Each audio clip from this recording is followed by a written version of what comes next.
Okay, everybody, happy Monday. Hope everybody survived all the weekend activities.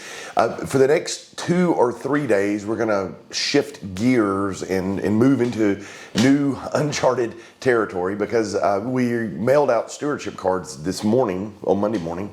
And so I thought it'd be helpful to spend a few days talking about giving and what the church is and how it uses money and all of those sorts of things, and also hear from a parishioner or two at the end of these videos. So we'll start with what is the church, and so the church, St. John's, we'll be talking about St. John's specifically, but St. John's is an offering to God. So the building itself is an offering to God. It is owned really by no one. It's owned, the vestry has legal responsibility over it, but it exists as an entity, as an offering to God, and so it really doesn't have an owner. There's not sort of ownership of it.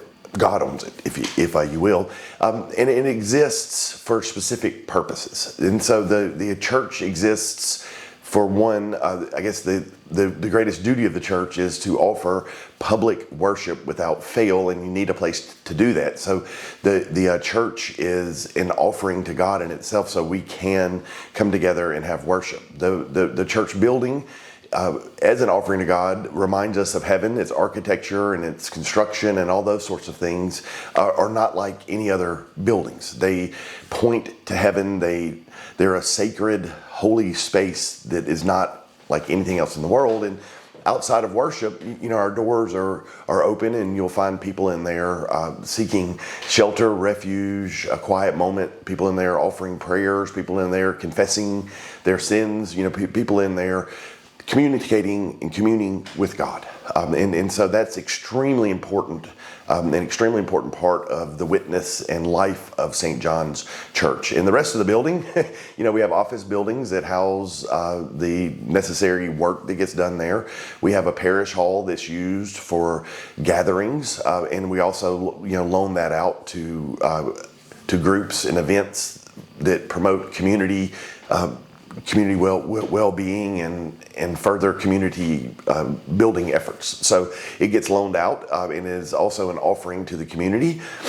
We have Sunday school rooms where we do education, which is the second main ministry of the church besides public worship is education and counsel. And so the offices also provide a space for counsel. And so the church itself doesn't have a lot of different amenities and things, but it has a huge church building where we provide worship, and it's a place of solace for people. We have the chapel for smaller, more intimate gatherings of public worship and things like that. Then we have the rest of the building. Then there's me, who's a priest, and we have Father Carl too, but since I'm the rector and full-time employed, I'll talk a bit about that. So the church also sees it as extremely important to keep a priest or minister. And so I have an old-fashioned kind of arrangement where the church, St. John's, provides for the needs of my family so I can engage in ministry full-time.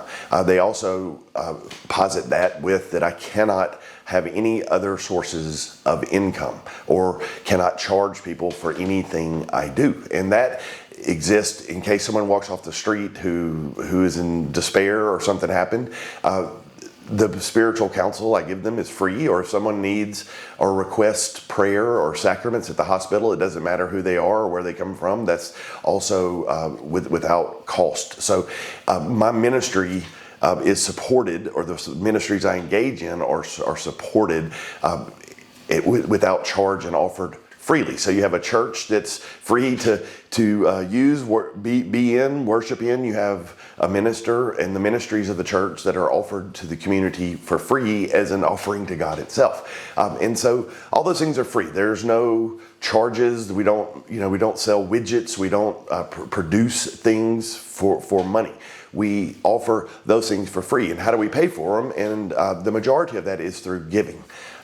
We do have a small endowment which when it's all said and done, is probably accounts for about $35,000 of our budget. Our budget is somewhere around $400,000, and the majority of that budget goes to salaries, insurance, things like that that are fixed and immovable, and so the vast overwhelming majority of the money that's given goes to those expenses to keep up the building and the ministers and support for the ministries of the church. So those can all be offered for free. So a little bit of endowment money, but the majority of the money comes from giving. St. John's last year, I think we had 68 pledging units. So people pledge, or that's kind of the way our church does that. There are other churches that set a budget and people give to support the budget, and other churches that find out whatever everybody will give for the coming year and do a budget around there. It's kind of all 6 and 1/2 dozen of the other, but that money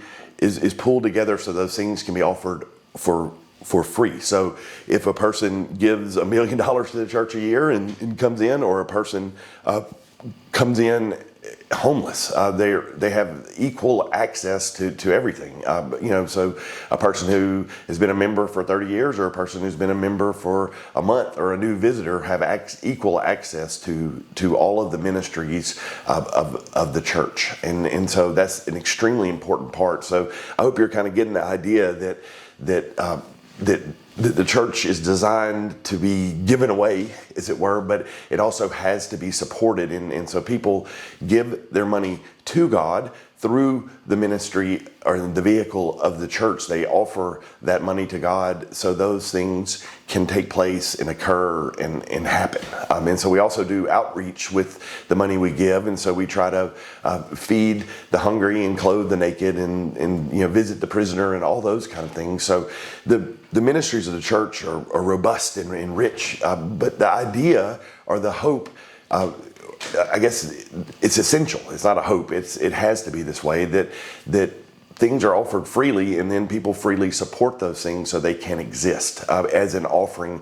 to God. And so if you look at our church, it is a sort of collective offering to God. It's the building, the ministries, the ministers, the people, everything about it is an offering to God, is stewardship. And we have stewardship of that building and of the ministries and things like that, and a responsibility to care for them. So when you think about how the church operates, it's kind of crazy, because the business model of that, to give everything away, is kind of weird and self-defeating, but the people support that. I myself support the ministries of the church and give my 10% so the church might have a witness, but also the correct response is to give that money. And I'll talk about that tomorrow, the theological aspects, but I kind of wanted everybody to get a handle on how the church operates. So it's the collective giving of 68 folks or 68 households, and other things, other means, like, people might give because they watch these videos, or people might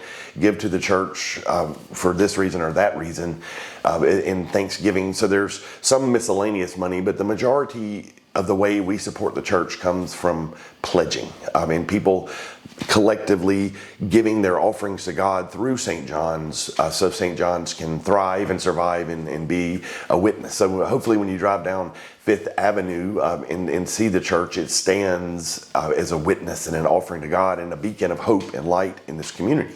That's the idea of it all. So, so like I said, there are people who can't give a dime. There are people who give $1 million, and they all have equal access. There are people who've been around for 50 years, people who've not been around, equal access to everything. Everything I do is without charge. Everything the church does is without charge. It's a free place. It's an offering to God, and everyone is invited to be involved or use that as they need.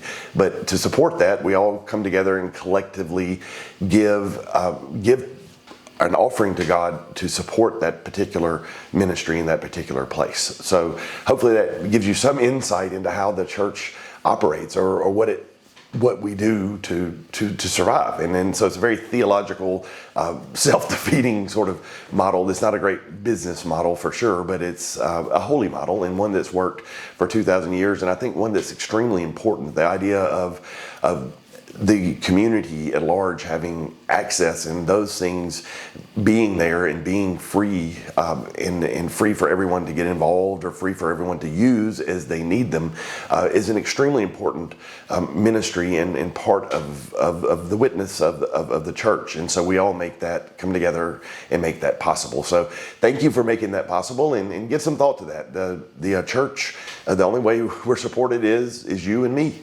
So there we go. Everybody have a great Monday, and here's the first family to share with a little bit about their own giving. So I hope everybody sticks around and listens to that. There's some wonderful stuff in there. So God bless you all, and happy Monday.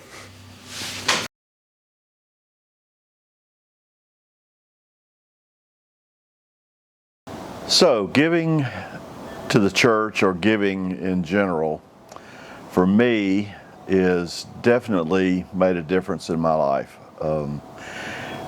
Becky and I learned, or we decided quite some time ago in our lives, that we were going to set aside money as we were paid and give ourselves the ability to not worry about where our church payments or church pledges were coming from, or whether we would have money available to help out individuals or other causes that we loved. And so that discipline for us really made a difference. And I think it enriched our lives, because we didn't have that worry and that anxiety over coming up with some money for the church or coming up with some money for charitable events.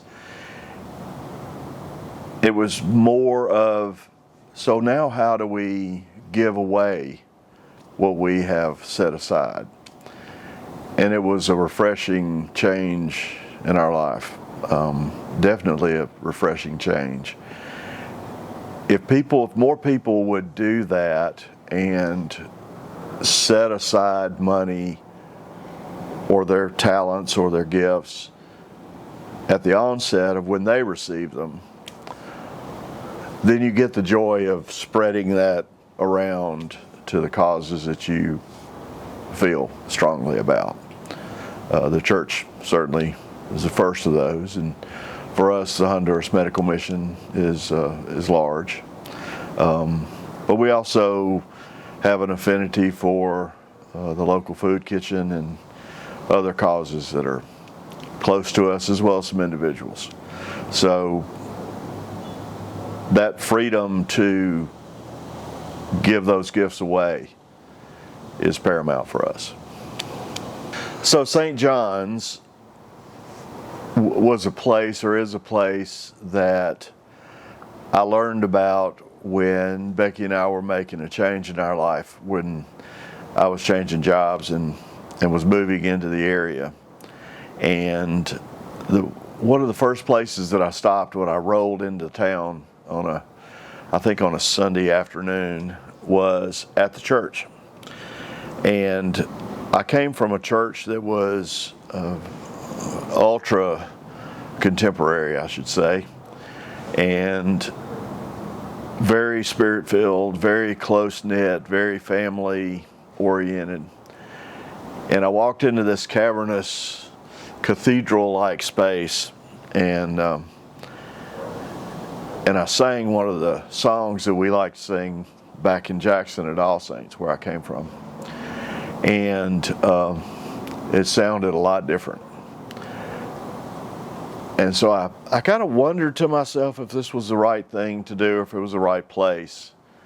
But I have really come to know and love the place to a degree, the people a lot more. And it's home. Probably more time spent here in Laurel now, 32 years I think, than the time that I spent in my home parish. So it's now more home than All Saints ever was in Jackson, although I still have a deep section of my heart for them. The ministries at St. John's are wide and deep and tended to by probably not enough people. That would be my challenge to everyone, to find something that you like in the ministries of the church or in the area and champion one and take it over and run it. One of the things I also would like to challenge people is, in terms of giving, is that when we talk about pledging in our church, we don't talk about the other side of the equation enough. And that other side of the equation is how we manage our resources. And so we thrust that on an unknowing group of amateur business people called our vestry to manage really a scarcity of resources. And so I would challenge people who don't know about the inner workings of our church to run for the vestry.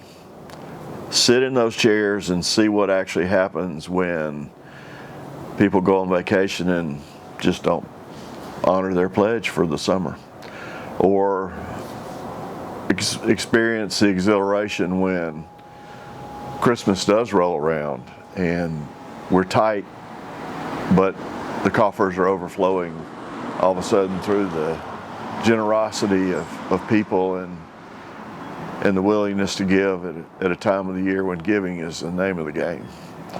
So the ups and downs of vestry work and the inner workings of the church, and again I say, let's think about, when we think about our pledge, take what you think you're pledging or what you can afford to pledge or what you'd like to stretch yourself to pledge and divide that into about $500,000, and you'll know what kind of real contribution you're making. And if you're like me, even though I'm giving a pretty fair sum, when you look at it in that kind of focus, it lets you know that there's a lot more that we can do, and a lot more that we can give, a lot more that we can spend, and a lot more that we can take care of our fellow human beings in the local and the regional area.